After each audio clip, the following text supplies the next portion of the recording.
Sagan, welcome. It is April 2nd, day after April Fool's Day, but they're still trying to fool us. I want to welcome you to Let's Talk Native on the LTN Radio Network. This program breaks all the rules for Native radio. No buffalo speeches, no mystic healing, no special Indian prayers. We tackle the real issues facing Native people with a look back at our glorious and our grave history, a tough look at where we're at now, and a look forward to our ongoing battles for sovereignty and autonomy. Let's Talk Native is produced in association with Iroquois Promotions on the LTN Radio Network. We're streaming live from the Cattaraugus territory of the Seneca Nation and simulcast on the Gwe at CKWE in Tandanega. You can find our audio stream at www.ltnradionet.com. And, of course, we are streaming video live with audio on Facebook Live. So if you're listening, you want to catch us on Facebook, you can go to my Facebook group page, which is Let's Talk Native, and I've got that shared with a couple other group pages. And as we speak, my wife is likely sharing it on quite a number of group pages across Facebook. I am John Kane. I'm the show's host and producer. And again, I want to thank you for listening. I want to thank you guys for checking out what we do here. We try to have the conversation that needs to be had that isn't being had. Perhaps move the conversation in the directions that it needs to go. I want to thank my friend Paul Delarone and James Gray, and of course Matt showing up for our last program. It's always a treat to have Paul in the studio. Paul has a way of bringing the language back to life, something that we sometimes let it get away from us, and we are so consumed by the way that we communicate, whether it's social media, whether it's me on the radio or what we see on television and, across Twitter and again, without trying to sound Trumpian, but there is such fake stuff out there. There are so many people that are trolling the internet, providing just terrible information and mischaracterizing stuff, not just getting it wrong, but intentionally getting it wrong. And, the thing I've got to say about what I do here, I want people to realize, look, if you hear something that you think doesn't sound quite right, something that I've offered up that perhaps it goes against everything that you either believed in or thought you knew, then by all means verify it. Check it out. And I'd like to hear from you. Don't be afraid to text me or message me on Facebook or whatever. I want to be challenged because I have to look for much of the information. None of us are born, with our heads full. It's taken me 58 years to learn what I've learned. And, I might have picked up a few things wrong along the way. So if I offer something up on this program that doesn't quite get it right, then, look, I want to be criticized. I want to be critiqued.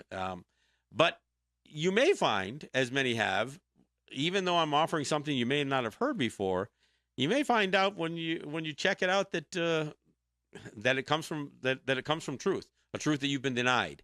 One of the things when I do live events in the city and other places, the prevailing response that I get from people is how much they feel they've been betrayed by their education, betrayed by what they've learned in their lifetimes. And I'm not just talking about 20-year-olds, but I'm talking about 70-year-olds. So we all have room to grow. We all have room to learn something from somebody else. In our culture, when we talk about gathering our minds, and we say now our minds are one, that we bring our minds together. It's not so much that we bring our minds together. What we do is we pick from each one of our minds. I once saw a quote attributed to Jake Thomas that said, there are no experts in our culture. I don't know if that's true. But what he was really trying to say is that nobody knows it all. And you have to delve into the minds of other people. Because even people who do know things forget things. One of the things, one of the greatest compliments that I ever received from my friend Paul Degarundige, as we call him, was a time that he told me that I remind him of things that he forgot, that he's known, and perhaps there's so many things to talk about that sometimes you got to revisit things that you've spoken of in the past. And for me, somebody who learned so much from guys like Paul Delarone and Francis Boots and Loran Thompson and even some of my old friends from Oneida, I think about those things that have affected where my understanding came from in terms of our culture, in terms of our history. And of course, every little droplet that you get from somebody else gives you the opportunity to learn more. And that's what we try to do here. So let me get into it. I open up with casino dreams because obviously New York's casino dreams are not are not working out very well. If you haven't seen the stories, Del Lago is they actually got shut off by the governor. They're hoping they can get the state to help them out of the jam they're in. And the jam they're in is they aren't making the money. They aren't meeting the forecast they put out there. And so to be clear about what's really at play here, there was no gaming market other than lottery in New York State. The casino gaming market was completely developed and grown by Native Gaming because it was the only gaming that exists. It was the only casinos essentially that existed. So you had one in Akwesasne, you had the Oneidas, and then and the Senecas. Of course, we had a bit. We took what was essentially charity bingo operations, the stuff that the churches did and the legions did, and we expanded that to a higher level, a higher stakes level of bingo playing. But in terms of casino gaming, that market, we built that. We did that, not New York State. Now, there are other markets out there, Atlantic City, Las Vegas. On the Canadian side, they were developing a pretty big gaming market. And you know what? Some of that gaming market that especially the Senecas tapped into were many of those New Yorkers who were going over to Ontario to spend money. So the gaming market, as it exists in quote unquote New York State, I mean for the New York market, was really just the native market. And so when the state started carving into that and with their racetracks, because look, there was gaming, there was lotteries, and there was horse tracks, and the horse racing has been a bust. They've lost money. Many of them, are essentially not sustainable. So what did they do? When they saw that what the Senecas were accomplishing and others, the Oneidas were accomplishing, they turned those racetracks into slot parlors. They did it out in Oneida with Vernon Downs. And of course, they did it here in Seneca territory. The difference between what took place out in central New York with the Oneidas and what took place here in western New York is the Senecas, Oneidas didn't pay anything to the state. They didn't offer a revenue sharing. They didn't get offered any exclusivity deal. But in western New York, that was part of the conversation. And the exclusivity was supposed to say, okay, we're gonna make sure that you have an exclusive market. Nobody else is going to compete against you in all of Western New York, 15 counties, all the way to the other side of Rochester. That was the deal. And for that, you're going to pay us a percentage. And actually, you're going to pay us a percentage that's going to increase over time, 18% up to 25%. And of course, I've talked about this stuff before. But then the state violated. The state said, no, we're going to take some of that market share back. And they did, they had intentionally wordsmithed some of the gaming compact so it appeared that they could violate essentially one class of electronic gaming without violating the other class of electronic gaming, even though it taps into the same market of people who sit at a slot machine and play, and play slots.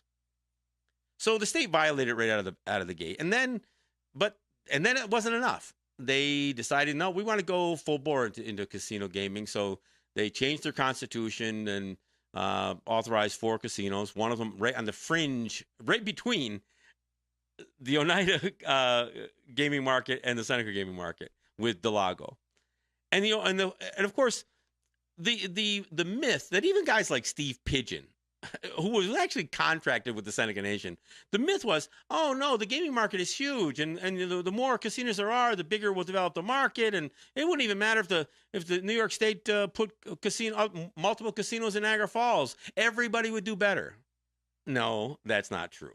And it's not true for a variety of reasons. One is New York is not Las Vegas. I mean, it is not an area that is going to have the same kind of tourism all year long.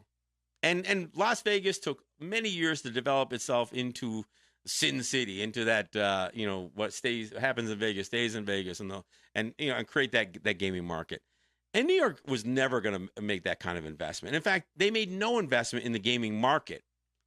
When they opened up Del Lago, the belief was, or what was pitched, I guess, what was proposed was that they would expand the gaming market. But the reality is, Del Lago had designed on taking market share from Seneca and from Oneida. That was their model. Their model was that they could take enough market share from Seneca and Oneida to meet these these targets. And you know what? They didn't do it. For one thing, apparently the gaming experience isn't very good. And of course, it's not like Oneida and Seneca were going to give up their gaming market willingly. They were going to be as competitive as they possibly could and offer the best gaming experience they possibly could. Look, and I don't care if you're not a gaming fan, and I'm not a gambler. That's not my deal. But I understand what's at play here. But at the end of the day, Del Lago is failing. It's not making enough money to even to pay its debt service. It can pay the interest on its debt service. It can make payroll. So they were hoping that they could convince the state to reduce their percentage that they pay to the state. Yeah, they were. So they pitched this whole thing, and they get all kinds of, they got all kinds of other tax incentives and, probably, dollars from local and county and state, all kinds of other freebies they got to build this thing. And now they want to balk at what they agreed upon would be their payment to not just the New York State, but to the local area. So all those people who gave something up for this to happen, which are, again, tax set-asides, all kinds of other things, now we're being told, we're not making enough money, so we don't want to pay you. We want to make more money. And so that's what it comes down to, because this is a private enterprise that operates with the New York State license. So one of the things that I put this out on a Facebook post, one of the things that is clear when you look at this market and you look at what has been created by the state's aggressive entrance into gaming is that they have nothing that they could possibly offer the Seneca Nation now for revenue sharing. I mean, they don't have anything. They can't offer an exclusivity. There's not enough gaming market left to say you're going to carve anything out. They've already carved into the Seneca gaming market, and the Senecas are not. That market isn't expanding anymore. Senecas are doing everything they can do to hang on to what they had, or to minimize the effects of the competition that has been shoved down their throat by New York State with the slot parlors at racetracks and with these new casinos. A new one of which is opening up in the Catskills, and this one is $1 billion enterprise. This is the biggest of them all. So, and we don't even know what effect that'll have. I mean, the hope, again, with that casino, the hope was they would build a brand new gaming market out of those who are willing to travel up from New York City, rather than just take away from those who would necessarily be coming to Oneida or Western New York. But you've got to believe that in their numbers, they are looking at what effects they're going to have in taking market share, even away from the other state gaming operations. Because this cannibalization of the market isn't just about taking market share away from native gaming venues. Those slot parlors, they have been hurt drastically by these new casinos. Finger Lakes, I mean, that thing, they've been trying to unload that thing for a long time now. Hamburg, it seems to be sustainable, but it's not enjoying the numbers that they thought it would enjoy. Nor is Batavia Downs. So, and Vernon Downs has already been given a tax break from the state because they say they can't compete directly against the Oneidas. I mean, they built the thing knowing that the Oneidas were there, and now they're saying, well, okay, we can't do it. We can't offer a gaming experience that will lure people into our doors enough to make this thing fly. I mean, and that's a reality. So I bring this up.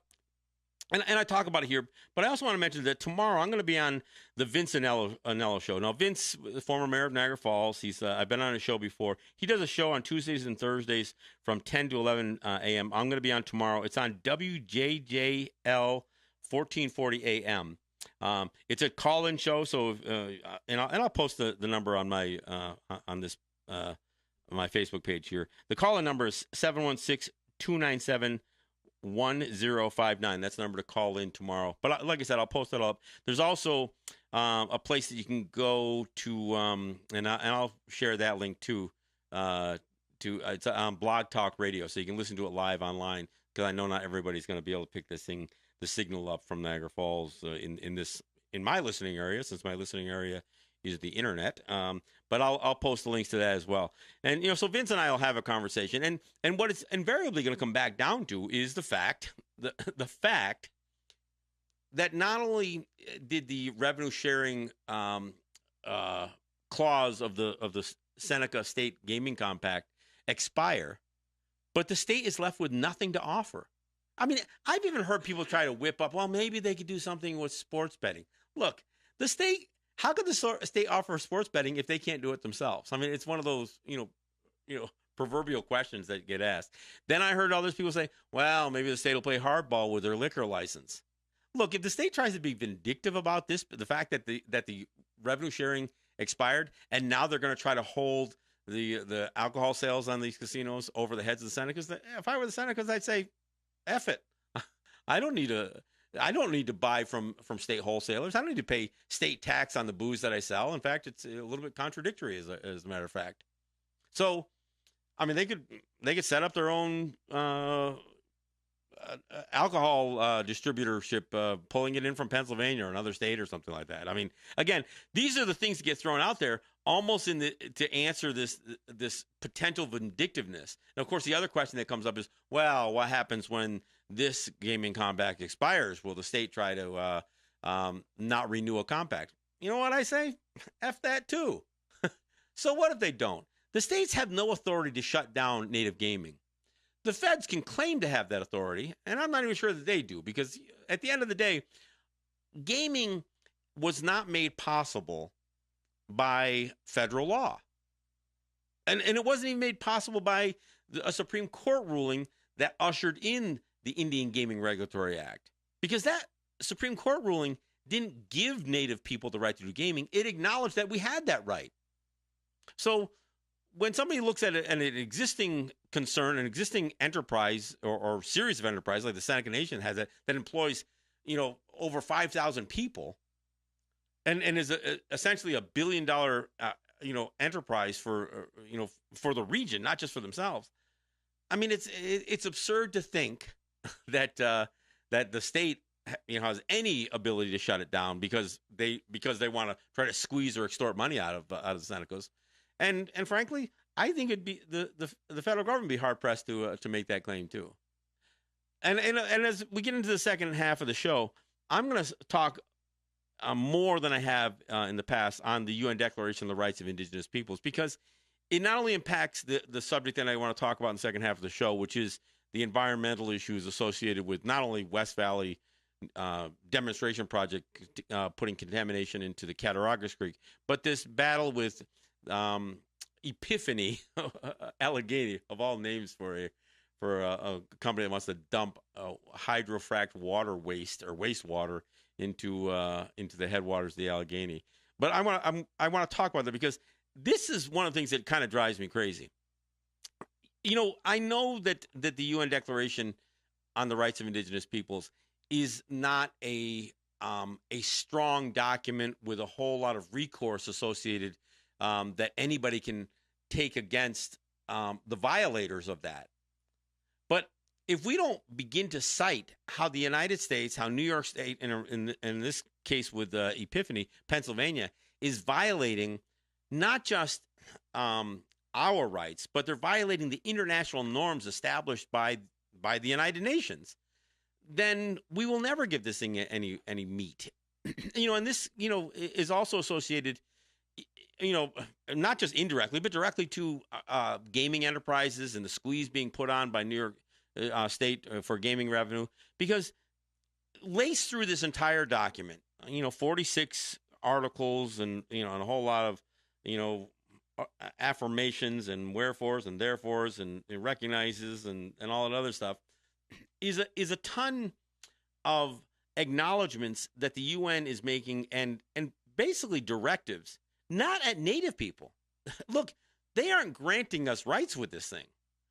They're what they're telling member states, and by member states, I mean nations that are a part of the United Nations, what they're telling those nations is you can't do this.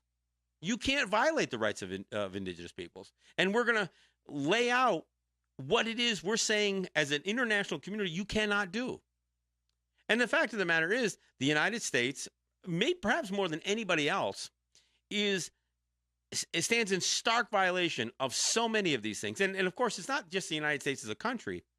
It's local law enforcement. It's counties. It's it's municipal police forces. It's private sector companies that want to do dumping. That are on the basis of a commercial enterprise. It is New York State. It's Pennsylvania. It's every state that's got either Native people in it or has or stands in a place where they can affect the resources that affect Native people or the lands that affect Native people. And of course, it's the U.S. government, it's the Canadian government, it's the provinces. Tar sands oil is a perfect example of an absolute egregious violation of the UN Declaration on the Rights of Indigenous Peoples. So what's, again, the most common expression through this document is the notion of free, prior, and informed consent, which is attributed to everything that they do that violates us in terms of our lands, our peoples, our education, discrimination, our environment, our water, our air, our land. I mean, all of those things, our economies. Any legislation. I mean, there's one of the articles in here says that any legislation that impacts Native people must be done only after they've received free, prior, and informed consent from our people. And that never happens. They don't get free, prior, and informed consent when they try to assert jurisdiction over our territories. Nobody gave Eric White didn't give free, prior, and informed consent to New York State to rob him of a truck and then fine him for a couple of $1 million.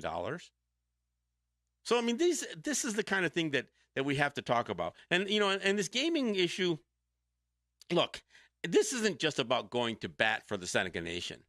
This is about calling out New York State and what they've done to an industry. And I've listened. They just passed their new budget, which didn't include bailing out their state licensed casinos. But the numbers that they're talking about, are just incredible. There's so many $1 billion deals that are in this budget. Everything from putting a surcharge on opiates and that kind of thing. And yet they still want to squeeze us. And when they squeeze us for a couple of $100 million a year, that's a lot of money to us. But it is such a small number to New York State. I mean, New York State spends $1 billion a week in Medicare. Let that settle in. $1 billion a week. That's just one program. It's our most expensive program, grant you. But they also mismanage everything from educational funds to, misappropriation of everything they do for the, environmentally and everything else. It's a debacle. And of course, everything that New York State does is shrouded in corruption. From the governor's office down to political pundits, even here in Western New York, the same ones that would advise the Seneca Nation. I know we oftentimes talk about where the voice has to come to guide us forward. And the bottom line is it's got to come from the people. Because if we sit back in any one of our territories and rely on quote unquote tribal government, band councils, band office, tribal offices, elected office, what do you want to call them? Tribal councils. If we depend on them without providing them input, I'll tell you where they're getting their input from. And I talk about it all the time, and it's one of my pet peeves. They're getting it from white people. They're getting it from their lawyers, from their lobbyists, and from their consultants. And those lawyers, lobbyists, and consultants, they don't have just one client. They don't just have the Seneca Nation or the St. Regis Mohawks or the Oneidas. They don't just have one client. They serve multiple clients. And that alone creates a conflict. And if you don't see it, then you're just not paying attention. I mean, because if you're a political operative, and you claim to the Seneca Nation that they can get you access to the governor, what's not being told is, well, how much are they giving the governor access to you? And so who is driving what? I mean, where's the cart and where's the horse on this thing? My biggest concern is that there are white people making lots of money, and they're getting on both ends. They're getting it on both ends. They're getting it from how much bidding they are doing for the state or the federal government. At the same time, they're getting paid as lobbyists from various native governments, and that's part of the problem. And the reality is, we can step up and do this stuff ourselves. I mean, I'll tell you, and I'm not trying to brag myself up here, but I've had meetings with the White House. I've had meetings with state senators, and I just made the phone calls, invited myself. Yeah, sometimes it's more difficult than others, but I've had meetings. I've arranged them. And if you don't believe me, we can debate it, and we can talk about how we managed to pull some of this stuff off. But any one of us can have conversations. And I didn't go there representing any nation. I went there as a native person, and not even as a media person, but just as a native person concerned about what's happening to our territories. Now, when I've had such meetings, I've also made sure that I invited people to go along with me, because I don't think these closed door conversations are effective if it's just me and a government official in a room. When I met with state senators, I made sure that I had company. When I went down to Washington and met with whether it was standing in the State Department on debating the UN Declaration on the Rights of Indigenous Peoples, or whether it was meeting with with Jody Gillette from the White House to talk about the floor tax, I made sure that I brought people with me, because for one thing, it does two things. It verifies what actually happens at the meetings, because you have multiple sets of ears and eyes and that kind of thing. People are looking at body language and everything else. But the other thing that it does is it demonstrates to more than just yourself what we are capable of doing. We don't know when we send that lawyer or that lobbyist or that consultant into a meeting with the federal government or the state what their real conversation is. They're gonna have an outcome document when they leave that meeting, but you don't know how much they go in there and say, we represent these freaking Indians out here or there or whatever else, and this is what they want. We keep telling them they can't have. You don't know how much they're already hedging their bets when they're sitting down. You can bet they're not going in there with a full authority as a diplomat of Native people to say, look, we're simply not going to take this. We're simply not going to let you do this. We're not going to let you violate international law. We're not going to let you violate the sovereignty, because those people don't care about sovereignty. You know what they care about? They care about how much they can interpret or have state and federal law interpreted positively for us. And I'm saying that we need to exist at a plane that doesn't use state and federal law as our foundation for our relationship. Hey, we're at the bottom of the hour, so I'm gonna take a break here, and when we come back, I do want to talk specifically about what's happening with this hydrofracking water that they want to dump into the headwaters of the Allegheny, and address the fact that this company that wants to do it issued a cease and desist letter, which I think is just absurd and it's almost comical. But we'll talk about it when we come back. This is John Kane. This is Let's Talk Native.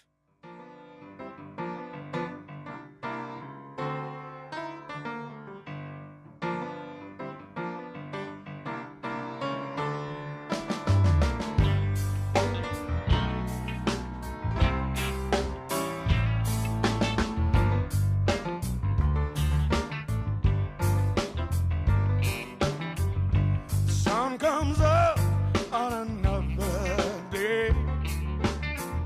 Same faces smiling my same way. I know she feels the same way too. Damn, it's just you. Well, maybe I'm not the romantic kind. No candlelight dinners and no fine French wine. I love you, baby, but I forget to say. I know it's wrong, but I'm just that way. Feel the light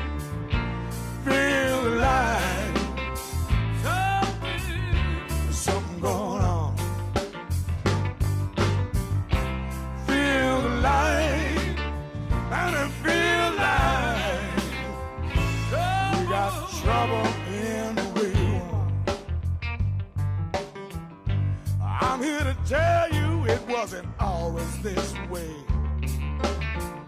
You used to call me baby 10 times a day.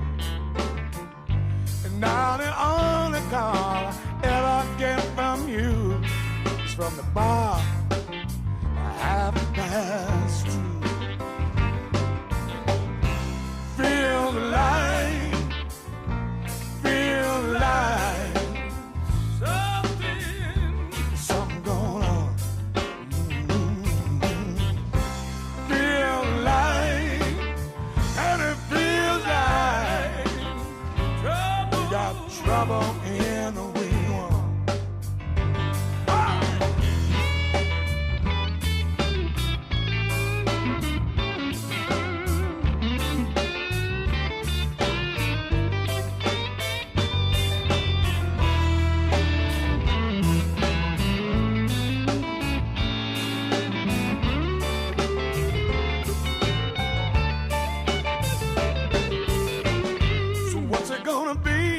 Are we grasping and strong? I still love you, if that means anything at all. If you still want me, baby, give me a sign, and I'll be yours, honey, you be mine. Feel the light, feel the light. All right, thanks for coming back. This is John Kane. This is Let's Talk in Native. Hey, I want to thank my sponsors, Ross and Holly John and the RJE family of businesses, Eric White and ERW Enterprises. My good friends like Ed Schindler, Cynthia Trice, Neville Spring, and I want to thank Legacy 420 for joining me as a new sponsor of the program, and I can't tell you how much I appreciate that. It's sometimes it's hard to pick up new guys, and so it's great to see these guys from Tandanega who I know listen to the show because we are rebroadcast there for one. But of course, many of them are catch us on Facebook and otherwise. So I want to thank those of you who do step up, and you can always make a contribution to the program, and with the resources that I get, I put them to work. That's why we have a special camera for live streaming. I do make the trip to New York, and I do a show in New York, a 2-hour show every single Thursday. That's from 10 till noon. In fact, I've got Dwayne Perry from the Ramapo joining me in New York on my program Thursday, and I look forward to that because I got to tell you, if you don't know the story of the Ramapo, it goes back a long ways, and I encourage you to listen in to my show in New York because we're going to spend a great deal of time going all the way back in the history when the Ramapo were just living fairly reclusively, I would say. And we're still condemned for that. And as they've asserted themselves a little more in their territories, fought back against contamination from Ford dumping, their paint canisters and toxic chemicals on their lands, to now having a piece of land in Mawa and fighting locals to and I mean local citizens to homeowners groups to the county, the state, and the federal government in just their ability to do just some basic things on their own land. It's just incredible. But anyway, we'll talk about that in New York as we and that's on Thursday. That is on my show called Let's Talk on WBAI. We are 99.5 on the FM dial, and of course we stream live on Facebook, and you can catch us at WBAI.org for the live stream of the audio back down there. So, look, I also want to thank not only the sponsors that I have, I also want to thank Unity Stream and Apache Radio Net for providing our streaming. I want to thank CKWE for the rebroadcast and the simulcast, and I also want to thank other media networks like Netroots Radio, Real People's Media, Indigenous Resistance Radio, and anybody else.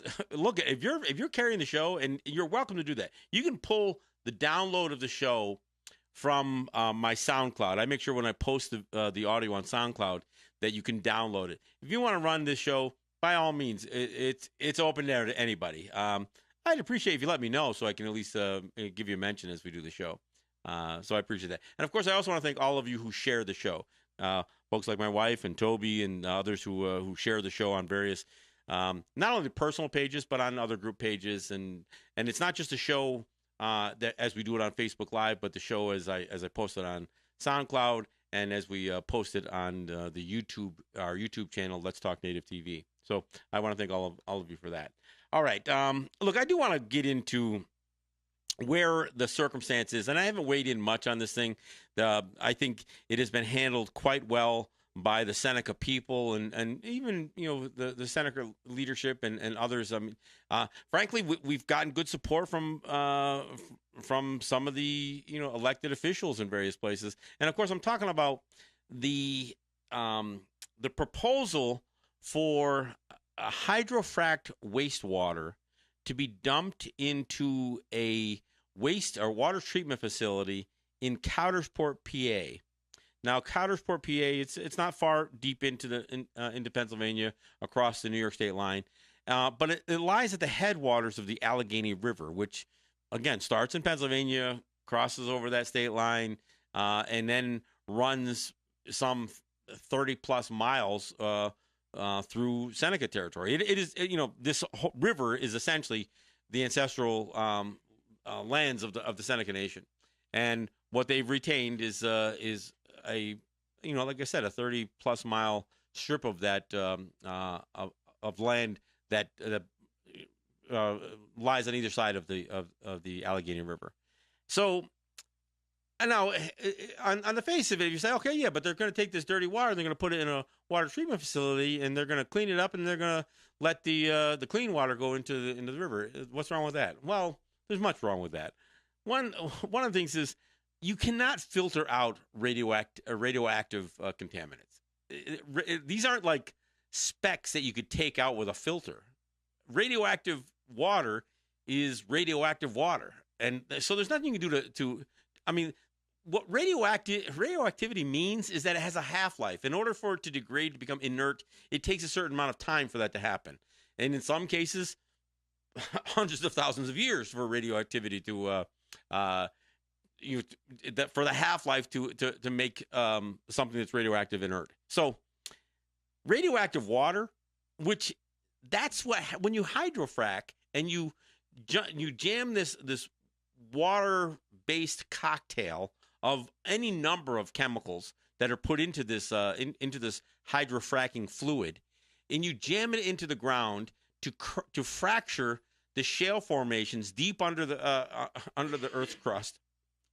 You do that, it isn't just natural gas or oil that comes out. There's all kinds of stuff that comes out, including radioactive, gases, and this water is flowing by everything from uranium to, there's all kinds of stuff that it isn't just some of the most basic short half-life lived radioactivity. It's some of the worst. And of course, the other thing is, as I mentioned, it's not just water that's pumped down there. It's a cocktail of a whole lot of proprietary chemicals. And they use that word proprietary so they don't have to disclose what they're using in that water. So if you don't know what's in the water when it goes down, and you sure as hell don't know what's in that water when it comes out, how can you just dump it in some rural water treatment facility in a small town in Pennsylvania and expect them to have the high-tech ability to clean that water to a safe level? I mean, it's absurd to even think that. And of course, that's the other question, is what is a safe level? The interesting thing is, every time the government is involved in any kind of contamination, the very entity that is responsible for the contamination gets to tell you what is a safe level. You don't get to decide that for yourself. In fact, when Epiphany Allegheny, this company of all things that call themselves Epiphany, like they've ever had one, for a company to be called that, and then issue a cease and desist letter to the Seneca Nation and to the Seneca people to say, hey, you got to stop bad-mouthing us. No, we don't have to stop bad-mouthing you. None of us have to stop bad. In fact, it's our responsibility to bad-mouth you, because what you're doing is wrong. And you know what they said in their cease and desist letter? They said, we are following the laws of man, the laws of science, and the laws of God. I know, and maybe it's wrong for me to laugh, but is there anything more absurd than a company suggesting that they are contaminating? They are doing stuff that is bad for the environment, and they want to claim they're doing it under the laws of. What are the laws of God? I mean, are they talking 10 Commandments here? You know what? To honor thy father and mother.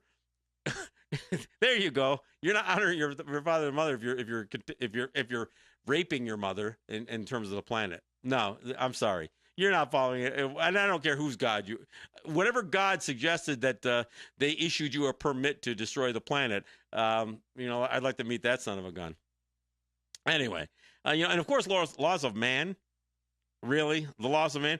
You mean the laws of man like the ones that legalize slavery and genocide and paying bounties for killing native people? I mean, come on. Give me a freaking break. The laws of man. Like somehow they can't ever be wrong. And and your interpretation of the laws of science, you guys are doing this junk science just to justify your existence. So, I mean, it's so absurd to even listen to a company list things that way that it is laughable. I mean, it's absolutely laughable. And and as I said in the first half of the show, the UN Declaration on the Rights of Indigenous Peoples is filled. It is literally filled with articles that are telling the state, these member states of the UN, meaning the United States, not Pennsylvania or New York State, but those are just subdivisions of the or subsets of this one of the biggest violators of the UN Declaration on the Rights of Indigenous Peoples. It is just incredible when you go through this thing and you realize how many Article 26 here. I'll read it out for you. Indigenous peoples have the right to maintain and strengthen their distinctive spiritual relationship with their traditionally owned or otherwise occupied and used lands, territories, and waters, and coastal seas, and other resources to uphold their responsibilities to future generations in this regard. Look, can you say any more plainly than that? Indigenous peoples have the right to the land. This is Article 26. To the lands, territories, and resources which they have traditionally owned and occupied, or otherwise used or acquired. Indigenous peoples have the right to own, use, develop, control the lands, territories, and resources that they possess by reason of traditional ownership and traditional occupation, as well as those which they have otherwise acquired. And, you go through article by article, and they talk about how we have the right to protect our environment. Article 29, Indigenous peoples have the right to the conservation and protection of the environment and the productive capacity of their lands or territories and resources. I mean, this is an international document. And so some little municipality that is going to make a decision that they can do something that impacts our lives.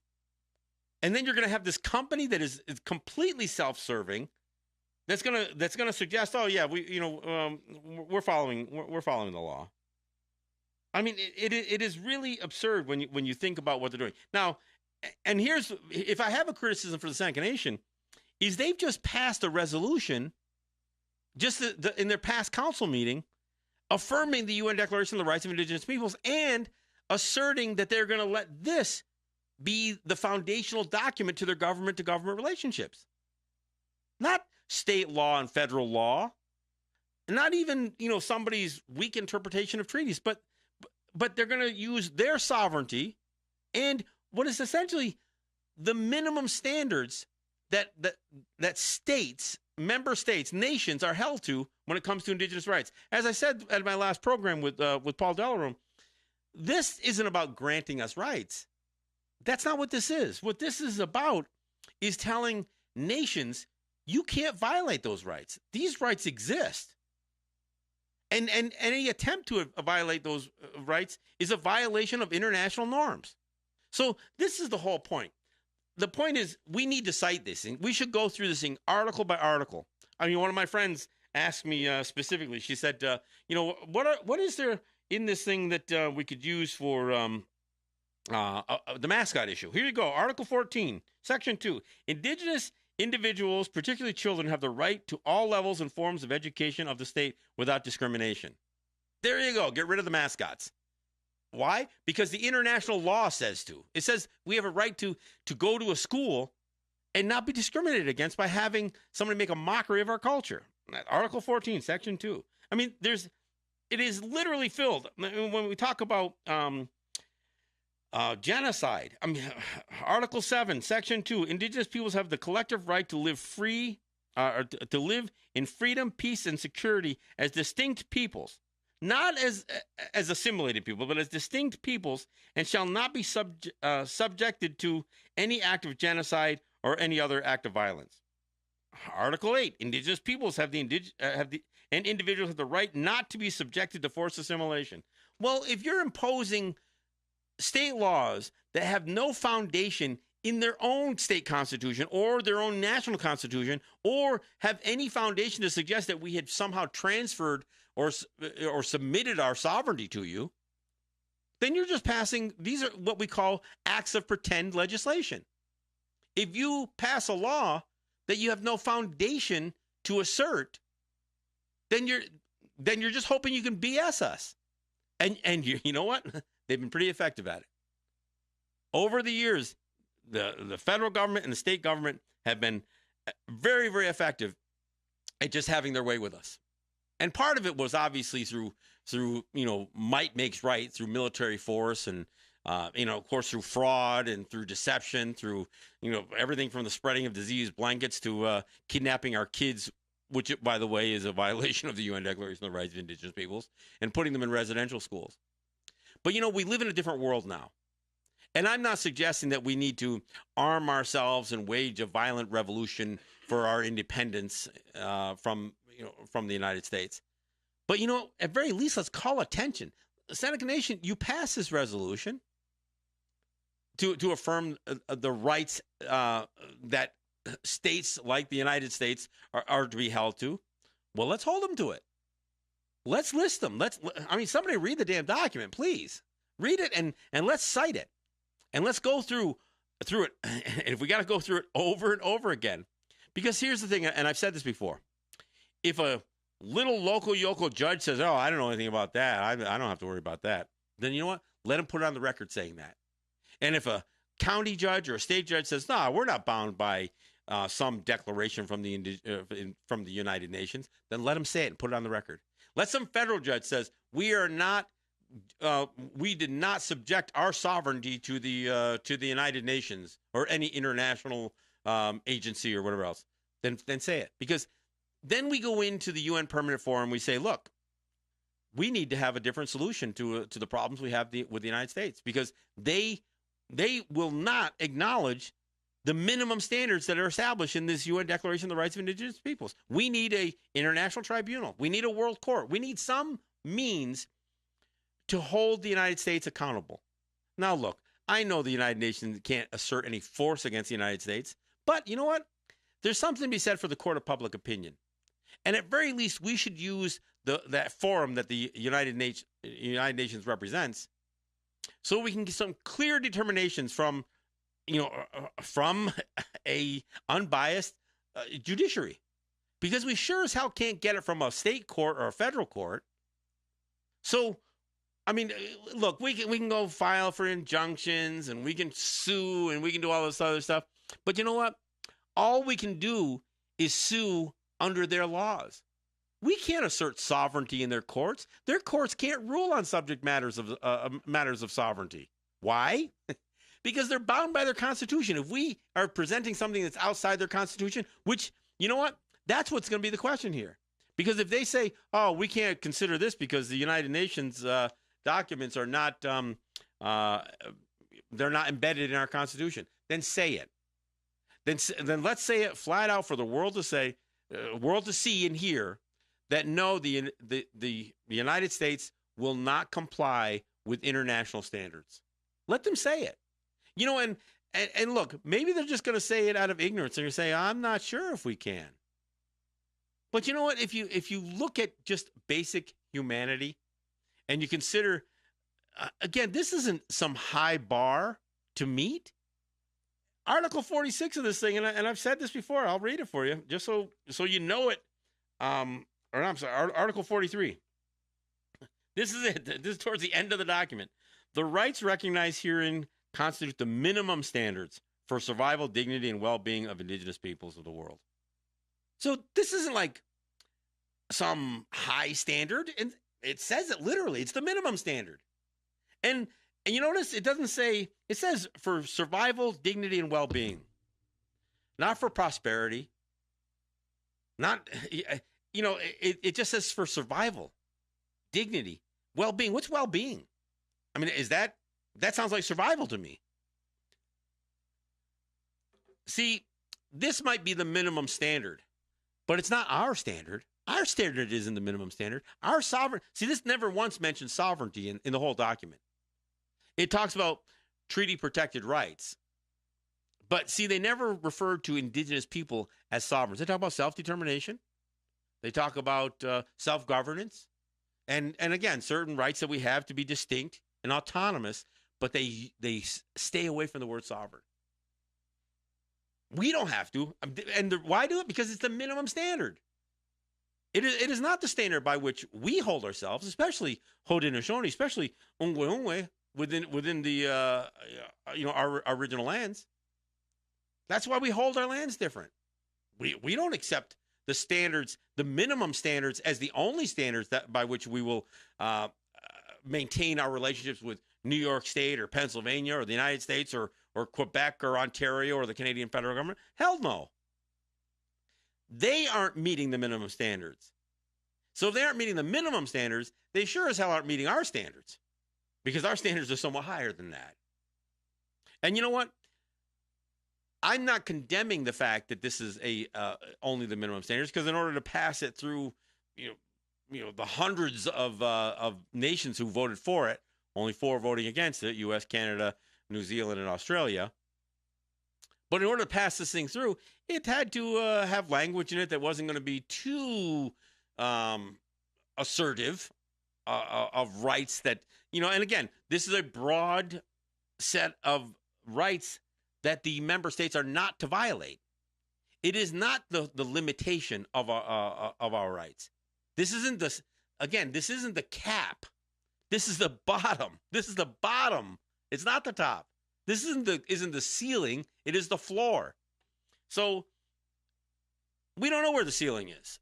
I mean, ultimately, I would love to live for the day or hope for the day or work for the day that our sovereignty is fully recognized, just like, my good friends in Hawaii. I'm hoping that their battle to assert their national standards, as the Kingdom of Hawaii, I wish them success, but we're all wishing for that success. Well, I'll take it back. Not all of us. And as I describe this, when I talk about the doctrine of Christian discovery, that federal Indian law and so much of the other laws of the United States, land tenure laws and everything, are based upon, it is a house of cards. And I oftentimes describe that house of cards as something that is obviously a house of cards. The analogy is that it's weak. It has no foundation. But having said that, I know that there are native territories in the U.S. and in Canada, and frankly in South America and Australia and Africa, there are indigenous peoples who at some level are very dependent on being in a subordinate relationship with the member states around them, with the oppressive powers around them. And I get that. So I'm not saying let's take the house of cards and just bulldoze it or nuke it. I'm saying, look, let's lift a card off here and there. I mean, when you have a house of cards, rarely does anybody disassemble a house of cards gently. Most of the time, they just knock the whole thing down. And why? Because it's fragile. It's easy to do that. But I know that there are folks, many of the NCAI, the National Congress of the American Indian members, I know that there's plenty of them that are saying, no, don't do that. Don't disrupt what we have a good thing going. I mean, when you hear somebody give the State of Indian Nations address and they say 10% or 20% of the U.S. energy resources are on native lands, that just gives you an idea about how they characterize what's ours versus what's theirs. And so what it comes down to is what's theirs is theirs and what's ours is theirs. And that's the attitude that so many Native territories take, and not just Native organizations. I mean, that's why we still have language that is so inappropriate. You still have, a football team in the nation's capital with a racial slur. I mean, I've said this before. Think about NCAI, the National Congress of the American Indian. I mean, think about those 4 words. National, they're talking about the United States. So, I mean, every word is colonial in that acronym. National Congress. They don't say council, something that would be a little bit more appropriate to Native people. No, they call themselves a Congress. I mean, you can't be any more assimilated than that, right? A National Congress of American Indians. I mean, every word in that acronym is a colonized word. Every single one of them. I mean, this is what we're up against, and that's why I say, look, I'm not saying let's crush the House of Cards. I'm not saying let's bulldoze it or nuke it or anything else. I'm saying, look, there are places that we need to pull a card or 2 off here today, another card tomorrow, and eventually we probably will. We will wipe out that House of Cards, and maybe at some point when we've lifted enough cards off, it doesn't matter if it collapses. But we need to begin the process. That's what decolonization is. Decolonization is dismantling the House of Cards that they've used to oppress us. That's what it is. And look, this is a tool for that. It's not the solution. It's not the sledgehammer, but it might be the tongs that we use, not thongs, the tongs that we use to lift off a card. You know what I'm saying? It's not the sledgehammer, but it could be the tweezers. So let's put it to use, and let's not just, use it for window dressing.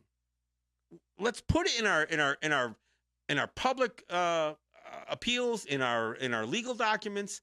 Let's put it in front of everything that we do. We should cite our sovereignty.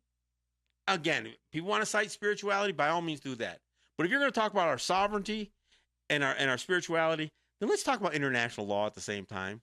And it's not to bolster our sovereignty. It's to say, look, this is what our belief is, but this is what your belief is, because you're a member state of this thing. So that's what I've got to say about that. Look, don't forget, catch me tomorrow on the Vincenello Show. I will post the links to the live stream audio, and I'll post the links to the radio station after this program. So look for it there, and you'll catch the interview that Vince and I do together, and we'll take some calls there. I'll post the number on there as well. So we'll catch you tomorrow, quite possibly. Again, catch me in New York on Thursday. I'll have Chief Dwayne Perry from the Ramapo joining me, and you'll learn about their history in that program in a way you've probably never heard it before. So otherwise, we'll see you on Friday. Yahweh.